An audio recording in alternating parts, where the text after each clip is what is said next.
हाय बच्चों, हमने chapter 1 collection of data complete कर लिया। Now we will do chapter 2 presentation of data.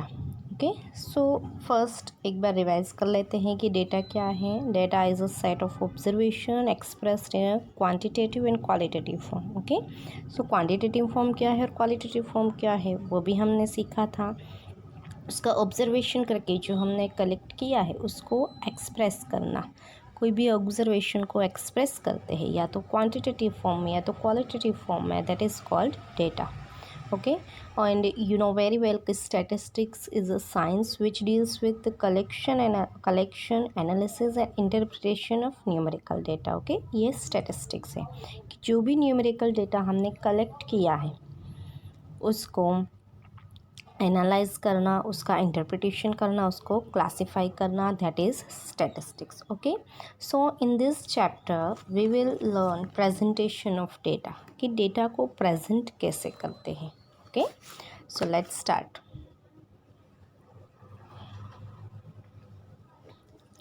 First, present करना यानी उसको क्लासीफाई करके प्रेजेंट करना। ओके, फॉर एग्जांपल कि अगर 50 फैमिलीज़ में से आपने डेटा कलेक्ट किया कि 50 फैमिलीज़ में कितने बच्चे हैं। एक फैमिली में एक है, एक कोई फैमिली में एक भी बच्चा नहीं है, कोई फैमिली में 2 बच्चे हो गए, कोई फैमिली में 3 बच्चे हो गए।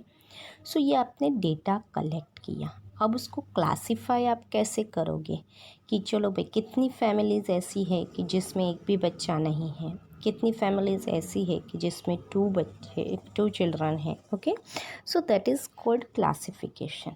नाउ डेफिनेशन ऑफ क्लासिफिकेशन क्या है कि the method of representing raw data into systematic in short form is called classification. कि कोई भी रो डेटा यानी क्या कि मैंने आपको एग्जांपल दिया कि आपने अब 50 फैमिलीज़ के बच्चों के डेटा लिए हैं कि किस फैमिली में कितने बच्चे हैं, वो आपने डेटा लिए हैं, that is raw data.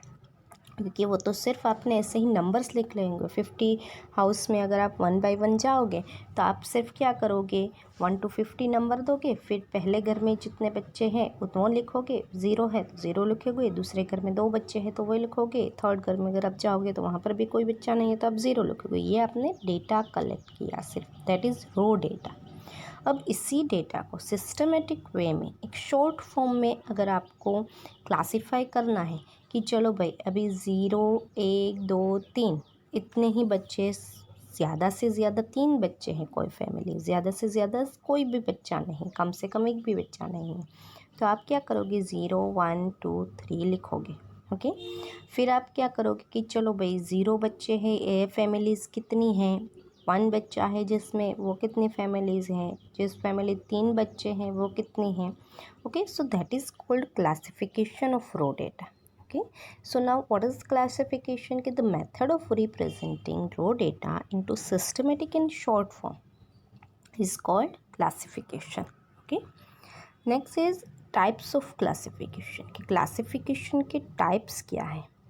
Qualitative data and quantitative data. Okay, so what is qualitative data? Okay, we understood in our chapter 1 कि what is qualitative data and what is quantitative data. अगर simple language में बोले तो non numerical जो data होते हैं that is qualitative data, and जो भी डेटा न्यूमेरिकल फॉर्म में होते हैं, नंबर्स में होते हैं, that is quantitative data. Okay, so अगर डिफाइन की बेस से अगर हम देखें तो quantitative data are based on quantitative variable whereas qualitative data are based on quantitative variable. की क्वालिटेटिव डेटा है वो क्वांटिटेटिव वेरिएबल क्वांटिटेटिव डेटा है वो क्वांटिटेटिव वेरिएबल के ऊपर डिपेंड होते हैं, और जो क्वालिटेटिव डेटा है वो क्वालिटेटिव वेरिएबल के ऊपर डिपेंडेबल होते हैं। Okay, now what is qualitative data. Okay, for example अगर आप डेटा कलेक्ट करते हो कि आपके एरिया में कितने लिटरेट पीपल है और कितने इलिटरेट पीपल है,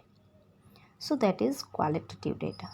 ओके, अगर आप हॉबीज़ आपके क्लास में जो स्टूडेंट्स हैं उसकी हॉबीज़ से रिलेटेड अगर आप डेटा कलेक्ट करते हो, सो that is also qualitative data. Okay, अगर आप कितने वेजिटेरियन हैं, कितने नॉन वेजिटेरियन हैं, ऐसा कोई डेटा कलेक्ट करते हो, that is also qualitative data. अगर आप रिलीजन के ऊपर डेटा कलेक्ट करते हो कि भाई कितने हिंदूज़ है, कितने मुस्लिम्स है, कितने सिख्स है, okay, so that is also qualitative data. Now what is quantitative data? Numerical data. कोई भी अगर नंबर्स से रिलेटेड आप डेटा कलेक्ट करते हो, दैट इज़ क्वांटिटेटिव डेटा। कि भाई चलो भाई कि आपके फैमिली में जितने मेंबर्स हैं उनकी इनकम कितनी है, तो दैट इज़ क्वांटिटेटिव डेटा। आपके फैमिलीज मेंबर्स हैं उनकी एज कितनी है, that is also quantitative data. So numbers में आते हैं क्वांटिटेटिव डेटा, नंबर्स में आते हैं क्वालिटेटिव डेटा, नॉन न्यूमेरिकल होते हैं। ओके, नाउ क्वांटिटेटिव डेटा में भी उसके दो टाइप्स होते हैं, एक discrete variable and continuous variable. So what is discrete variable? अगर डिफाइन के तरीके से हम देखें, so if a variable can assume or countable values within the specified range, then it is called discrete variable। कि उसकी रेंज, अगर simple language में आपको समझना है ना बच्चों, कि जिस डेटा की रेंज है ना वो स्मॉल होती है ना, that is called discrete variable. Okay, for example मैंने आपको अभी बच्चों के ही एग्जांपल दिए कि अगर आप 50 फैमिलीज़ में बच्चों के डेटा लेते हो कि कौन सी फैमिलीज़ में कितने बच्चे हैं, तो वो डिस्क्रीट वेरिएबल होगा। कैसे? कि मैक्सिमम बच्चे 2 या 3 होंगे सब फैमिलीज़ में, 10, 15, 20 बच्चे ऐसे तो नहीं होगा। ओके, और कम से कम को अगर बच्चा नहीं होगा तो 0 होगा। सो ये डिस्क्रीट वेरिएबल हुआ, क्योंकि उसमें जो डेटा होते हैं ना वो लार्ज नहीं होते, स्मॉल होते हैं। ओके, और कंटिन्यूस वेरिएबल, कि what is continuous variable? If the value of variable is expressed along with the measuring unit, then it is called continuous variable। कि कोई भी डेटा कलेक्ट करने में अगर आपको मेजरिंग करनी पड़ती है, दैट इज़ कंटिन्यूस वेरिएबल, क्योंकि वो उसके डेटा लार्ज हो गए। फॉर एग्ज़ाम्पल कि अगर आपको हाइट मेजर करनी है अपने एरिया में सभी लोगों की, अगर आप हाइट मेजर करोगे तो वो डेटा जो है वो लार्ज हो जाएगा, क्योंकि किसी की हाइट 5 फीट होगी, किसी की 6 फीट होगी, किसी की 12 फीट होगी। आप सेंटीमीटर में करोगे तो उसके डेटा पे लार्ज हो जाएंगे। Okay, so that is continuous variable. Discrete variable में जो होता है ना वो डेटा स्मॉल होते हैं, लार्ज नहीं होते।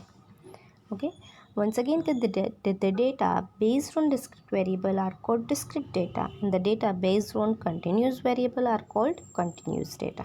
ओके, हम सम्स करेंगे आगे, तब आप ये बात बहुत ही अच्छे से समझ पाओगे कि what is discrete variable and what is continuous variable. अब तक आपको सिर्फ यही याद रखना है कि जो डेटा स्मॉल होता है वो डिस्क्रीट वेरिएबल होता है, and the large number of data are continuous variable.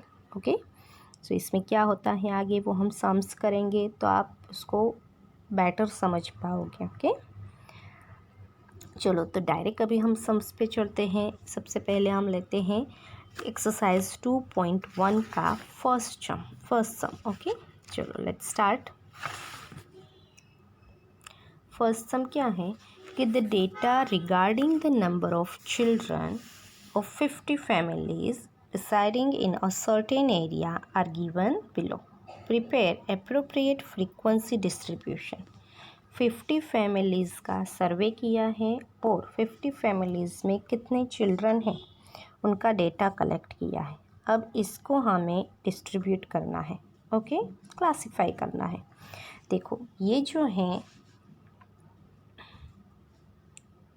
ये इसको रो डेटा बोलते हैं। ओके, आई टोल्ड यू कि व्हाट इज़ रो डेटा, कि कोई भी डेटा हम कलेक्ट करते हैं that is raw data. Okay, now इसको हम क्लासीफाई करेंगे।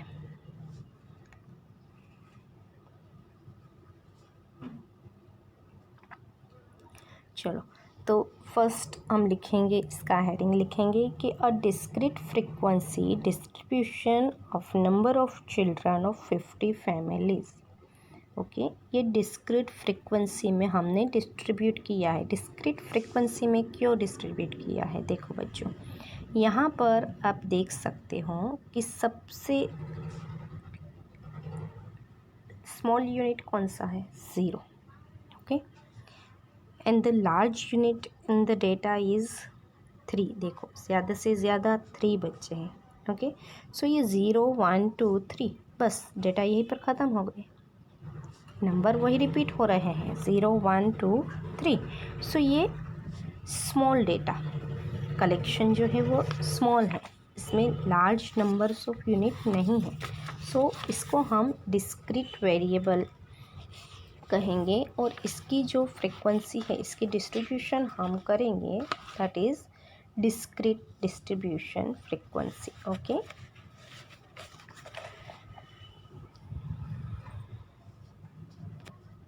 चलो, तो नंबर ऑफ चिल्ड्रन यहाँ पर हमने लिखे 0 1 2 3.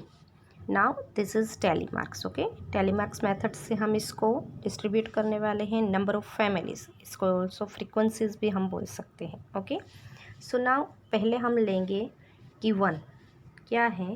पहला नंबर है 1. ओके, सो 1 जो है 1 की लाइन, वहाँ पर हम एक लाइन बनाएंगे, उसको क्या बोलते हैं? Tally mark. ओके, चलो फिर से हम क्वेश्चन के ऊपर जाएंगे.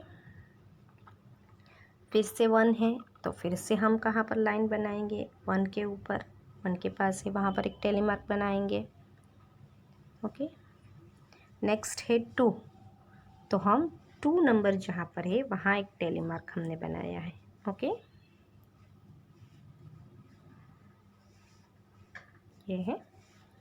चलो फिर से क्वेश्चन में आगे बढ़ते हैं कि 1 है, फिर 1 1 1 1, 4 बार 1 है, तो हम 1 है वहाँ पर कितनी टाइम्स करेंगे? 4 टाइम्स हम टैली मार्क बना लेंगे.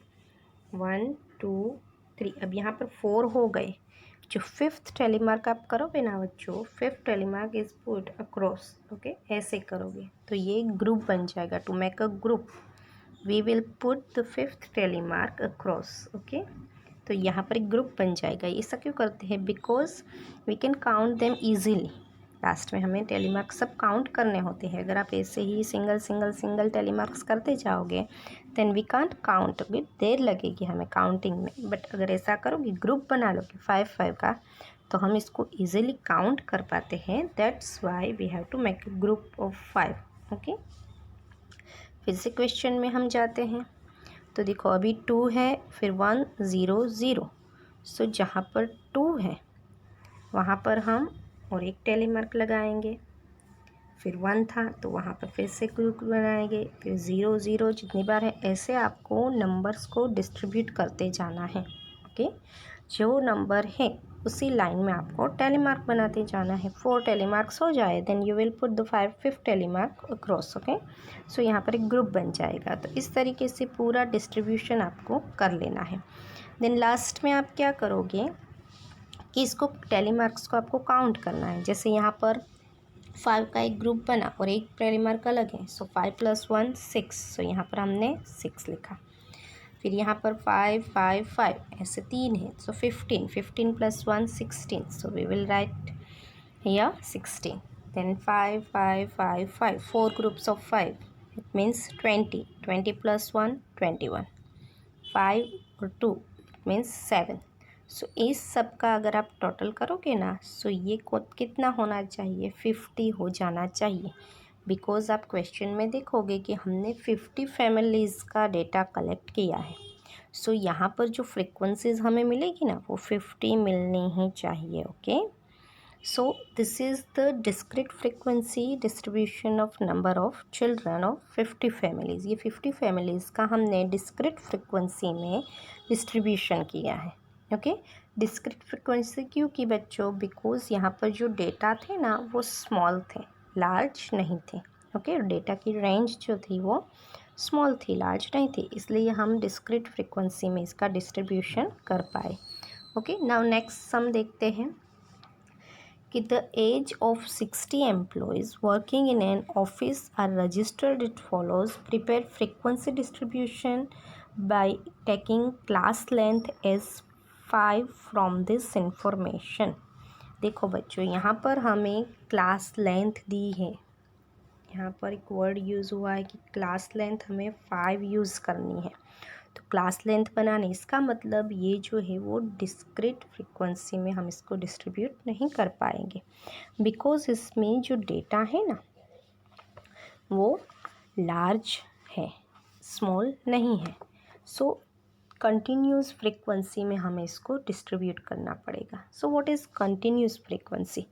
मैंने आपको बोला था कि जिसमें लार्ज डेटा है दैट इज़ कंटिन्यूस फ्रीक्वेंसी। अगर डिफाइन के तरीके से हम देखें तो continuous frequency distribution is carried out when the variable of raw data is continuous और range of data is large.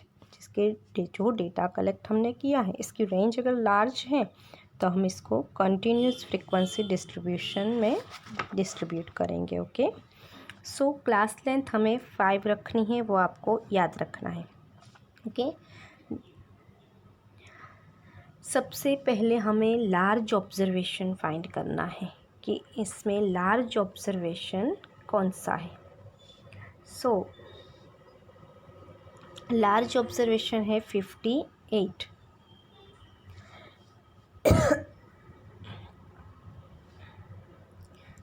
Large observation 58 है एंड स्मॉल ऑब्जर्वेशन है 21। देखो लार्ज ऑब्जर्वेशन कौन सा है 58। 58 से बिग नंबर कोई भी नहीं है। Okay, and this small observation is 21।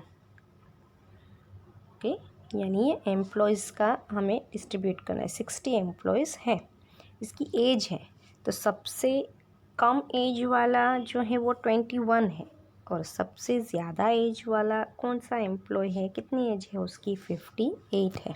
So class length हमें कितनी रखनी है 5। ओके, ध्यान से समझना बच्चों। अब हम आंसर पे आते हैं डायरेक्ट कि लार्जेस्ट ऑब्जर्वेशन इक्वल्स 58 है and the smallest observation is 21 है, यानी 21 से कम एज वाला एक भी एम्प्लॉय नहीं है एंड 58 से ज़्यादा एज वाला कोई भी एम्प्लॉय नहीं है। Okay, so the exclusive continuous frequency distribution showing ages for 60 employees. Okay, फिर एक नया वर्ड आया आपके लिए, कौन सा वर्ड आया? Exclusive frequency. ओके, सो एक्सक्लूसिव फ्रीक्वेंसी यानी क्या? एक्सक्लूसिव फ्रीक्वेंसी यानी बच्चों ध्यान से ये बात समझना। ओके, पहले तो आपको एक्सक्लूसिव फ्रीक्वेंसी यानी क्या वो समझने के लिए आपको लोअर बाउंड्री पॉइंट और अपर बाउंड्री पॉइंट समझना होगा। ओके, ये सब जो है ना लेफ़्ट साइड मेरी 20, 25, 30, 35 ये सब लोअर बाउंड्री पॉइंट है और ये जो है राइट साइड वाले ये सब अपर बाउंड्री पॉइंट है। ओके, आपको अलग कलर से बताती हूँ so you can understand and remember it properly. Green वाले जो है ये सब 25, 30, 35, 40, 45, 50, 55, 60 ये सब अपर बाउंड्री पॉइंट है और ये सब जो है वो लोअर बाउंड्री पॉइंट है। ओके, ये हमने क्लास बनाया है। तो पहले आप ये समझ लो कि एक्सक्लूसिव कंटिन्यूस फ्रीक्वेंसी क्या है। एक्सक्लूसिव कंटिन्यूस फ्रीक्वेंसी यानी बच्चों जिसमें अपर boundary point of any class and the lower boundary point of succeeding class is same. ये दोनों सेम है। देखो 20 to 25 तो 25 से ही स्टार्ट हुआ 30, फिर देखो यहाँ पर भी ऐसे हुआ। इसका अपर boundary point and lower boundary point succeeding class यानी उसके बाद का जो लोअर बाउंड्री पॉइंट है वो सेम होगा। सो इसको बोलेंगे एक्सक्लूसिव। ओके, इसको क्या बोलेंगे? Exclusive continuous frequency. इसमें हमने क्लास डिवाइड की है। चलो अब क्लास कैसे डिवाइड करते हैं। क्लास की क्लास लेंथ हमें कितनी रखनी है 5 की, क्योंकि क्वेश्चन में ही दिया है। देखो क्लास लेंथ इज़ 5। ओके, हमें क्लास लेंथ 5 रखनी है, वो क्वेश्चन में ही हमें बता दिया है। नाउ इसको कैसे हम क्लास बनाएंगे इसका देखो। क्लास बनाने के लिए क्लास लेंथ 5 रखनी है। ओके, सो सबसे पहले हमें ये देखना है कि स्मॉलेस्ट ऑब्जर्वेशन है 21 और लार्जेस्ट ऑब्जर्वेशन है 58। चलो अगर आप 0 से बनाओगे तो 0 से अगर 5 की क्लास लेंथ आपको रखनी है तो आप 0 to 5, फिर 5 to 10, 10 to 15, 15 to 20 ऐसे बनाओगे। ओके, ये जस्ट मैं आपको समझाने के लिए कह रही हूँ। देखो आप ऐसे बनाओगे कि 0 to 5, फिर 5 to 10, 10 to 15, ओके, फिर 15 to 20, ऐसे क्लास बनाओगे। बट बच्चों यहाँ पर आप एक बात देखो कि हमारा जो स्मॉलेस्ट ऑब्जर्वेशन है ना वो 21 है। सो हमें इस सब क्लास की कोई ज़रूरत ही नहीं है। We don't need this class because हमारा जो स्मॉलेस्ट ऑब्जर्वेशन है ना वही 21 है। तो ये सब क्लास बनाने की हमें ज़रूरत नहीं है। अब आपको थोड़ा लॉजिकली सोचना पड़ेगा, क्योंकि हम डायरेक्ट कौन सा बनाएंगे, 20 से हम स्टार्ट करेंगे क्योंकि हमारा स्मॉलेस्ट ही 21 है। सो हम क्लास बनाएंगे 20 to 25, 20 to 25, 25 to 30, 30 to 35, 35 to 40, 40 to 45, 45 to 50, 50 to 55, 55 to 60। देखो 21 to 25 में हमारा स्मॉलेस्ट ऑब्जर्वेशन 21 आ गया। ओके, नाउ हमारा लार्जेस्ट ऑब्जर्वेशन कौन सा है, 58। तो 55 to 60 की क्लास लेंथ में हमारा ये 58 भी आ जाएगा। ओके, सो हमें 0 to 5, 5 to 10 ये सब क्लास लेंथ लेने की कोई ज़रूरत ही नहीं है। ये क्लास बनाने की no requirement, because smallest observation ही 21 है। हाँ, अगर स्मॉलेस्ट ऑब्जर्वेशन 5 होता तो हम 0 to 5 की क्लास बनाते। ओके, समझ रहे हो। सो 20 to 25, 25 to 30, देखो ये हमने क्लास बना ली है। ओके, नाउ फिर से क्वेश्चन पे चलते हैं। क्या है, 32, 42, 48, 32। तो 32 कौन से क्लास में आएगा, यहाँ आ जाएगा 30 to 35 में। सो हम 1 टेली मार्क बनाएंगे। फिर 42, तो 45 कौन से क्लास में आ जाएगा, 40 और 45 के बीच वाला यहाँ पर है, तो यहाँ पर हम एक टेली मार्क बनाएंगे। ओके, फिर कौन सा था, 48, 35। सो 48 किस में आएंगे, 48, 45 to 50 में आ जाएंगे। तो यहाँ पर हम एक टेली मार्क बनाएंगे।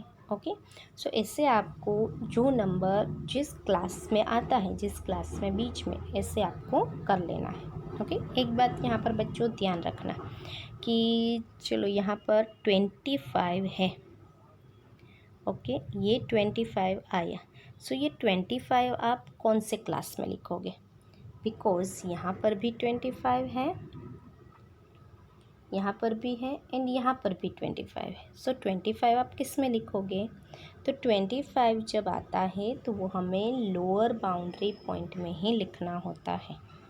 ओके, उसको हमें अपर बाउंड्री पॉइंट में लिखना नहीं है, लोअर बाउंड्री पॉइंट में हम 25 लिखते हैं। ओके, ये बच्चों एक बात खास ध्यान रखना कि जब भी कोई भी ऑब्जर्वेशन वो अपर बाउंड्री पॉइंट में हमें वो नंबर नहीं लिखना है, बट वो टेली मार्क हम कहाँ पर करेंगे, लोअर बाउंड्री पॉइंट वाला जो क्लास है ना वहाँ पर हम करेंगे। ओके, सो ये क्लासिफिकेशन हमने कर लिया। फिर आप जो नंबर जिस क्लास में आता है वहाँ पर टेली मार्क करते जाओ, 4 टेली मार्क्स हो जाए, then 5th tally mark you will put across. Okay, so group बन जाएगा। सो इसको हम इजीली काउंट कर पाएंगे। सो यहाँ पर फिर ये सब क्लासिफिकेशन हो जाए, उसके बाद आपको नंबर ऑफ़ एम्प्लॉयज़ काउंट करने हैं। 3, 8, 10, 11, 12, 7, 6, 3, ये सब आप काउंट करोगे ना तो हमारे टोटल एम्प्लॉयज़ है 60। तो इसका जो एडिशन है ना वो 60 हो जाना चाहिए। इसका मतलब आपने सही क्लासिफिकेशन किया है। ओके, चलो अब आप समझ गए कि एक्सक्लूसिव कंटिन्यूस फ्रीक्वेंसी क्या है। ओके, सो एक्सक्लूसिव कंटिन्यूस फ्रीक्वेंसी में जो है वो अपर boundary point and lower boundary point वो सेम होगा। Okay, upper boundary point and lower boundary point वो सेम होगा। So this is exclusive frequency. और इंक्लूसिव फ्रीक्वेंसी में क्या होगा बच्चों कि ये जो अपर बाउंड्री पॉइंट और लोअर बाउंड्री पॉइंट है ना वो अलग होंगे। जैसे अगर यहाँ पर 20 to 25 बना है, ओके, सो ये जो है ना वो 26 से स्टार्ट होगा, 26 to 30। ओके, फिर यहाँ पर 31 से स्टार्ट होगा, 31 to 35। ओके, सो ये क्या बनेगा, ये इंक्लूसिव फ्रीक्वेंसी बनेगा, इंक्लूसिव कंटिन्यूस फ्रीक्वेंसी। ओके, और ये है एक्सक्लूसिव कंटिन्यूस फ्रीक्वेंसी।